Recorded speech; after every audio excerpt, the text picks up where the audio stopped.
Цагдаагийн байгууллагын хэмжээнд хэсгийн байцаагч нарын албандаа хандах хандлага, албаны үнэлэмжийг дээшлүүлэх, ажил мэргэжлийн ур чадварыг шалгах, шилдэг албаагчдыг шалгаруулах, хэсгийн байцаагч 2016 тэмцээнийг цагдаагийн ерөнхий газрын даргын тушаалаар Булган аймаг дахь цагдаагийн газарт зохион байгууллаа. Тус тэмцээнийг Булган аймгийн засаг дарга иргэдийн төлөөлөгчдийн хурал, засаг даргын тамгын газар, аймгийн гэмтэргэс урьсан сэргийлэх ажлыг зохицуулах зөвлөл, онцгой байдлын газар, тагнуулын хилтэс, шүүхэн шийдвэр гүйцэтгэх алав, шүүхэн шинжилгээний алав, аймгийн соёлын ордон болон төрийн бус байгууллага иргэдийн оролцоон тулгуурлан тус аймгийн цагдаагийн газартай хамтран өндөр түвшинд зохион байгуулсан байна. Монгол Улсын цагдаагийн байгууллага нийт бие өрөлтгөөнийхөө албаны мэддэг ур чадварыг дээшлүүлэх, бие болдрыг хөгжүүлэх зорилгоор төрөл мэргэжлийн олон төрлийн тэмцээн уралдааныг зохион байгуулдаг. Тэрний нэг нь хэсгийн байцаагч 2016 ажил мэргэжлийн аврах шалгаруулалт тэмцээнийг өнөөдөр зохион байгуулж байна. Энэ тэмцээний ач холбогдол бол 21 аймаг 17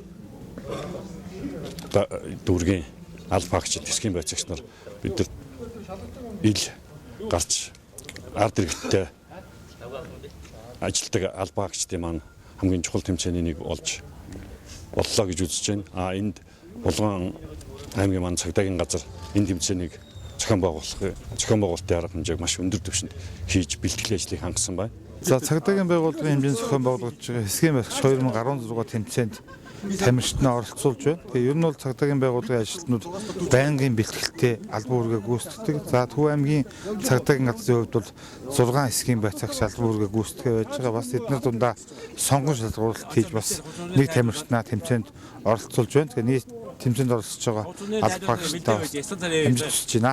Аймгийн удирдлагууд болон цагдаагийн газрын удирдлагууд бас цагдаагийн албаагчдын нийгмийн баталгааг хангах чиглэлээр бас харьцангуй сайн ажилласан гэж бид үздэг. Гол нь бол одоо албаагчдынхаа байр орон сууцаар хангах чиглэлээр хоёрч нэлээд томоохон ажлууд өрнүүлсэн байгаа. За кабонуудыг бий болгосон, камержуулсан. Бид бүхэн бас энэ бүх ажлыг уламжилж хэрэгжүүлнэ. Өнөөдрийн байдлаар бол бидний хувьд цагдаагийн байгууллага нэн шаардлагатай техник хэрэгсэл, тоног төхөөрөмжийг энэ төрөнд одоо эхний ээлжинд хангах чиглэлээр хэмжээ зохион байгуулна. Хоёрдугаарт хүний нөөцийг чадваржуулах, доктор сууршилтай байлгах зарим мэргэжлийнхний хувьд мэргэжлийн албаагчдын ур чадварыг дээшлэх чиглэлээр онцгой анхаарч ажиллах болно. 2016 хэсгийн байцаагч ажил мэргэжлийн аврах шалгаруулах улсын тэмцээнд амжилттай оролцох 3 дугаараар эзэллээ. За энэ тэмцээнд маань хууль эрх зүйн тест, за англи орос хэлний тест, за компьютерийн мэдлэг, за мөн ур чадварын бие бэлдар, машин мотоцикл унах, за мөн буудлагын тэмцээний төрөлд одоо амжилттай оролцож 3 дугаар эзэлсэндээ одоо баяртай байна. Тэмцээн бол маш ур чадвар, мэдлэг шаардсан. Тэгээд маш өрсөлдөөнтэй болж өнгөрлөө. Тэгээд шүүгчдийн хувьд бол маш сайн зохион байгуулалттай чадварлаг шүүгчнэр шүүлгэж ажилласан гэж бодож байна. Булган аймгийн төв зохион байгуулсан хэсгийн байцаагч 2016 улсын хэмжээний тэмцээнд амжилттай оролцлоо. Амжилттай оролцож 2 дугаар байранд орлоо.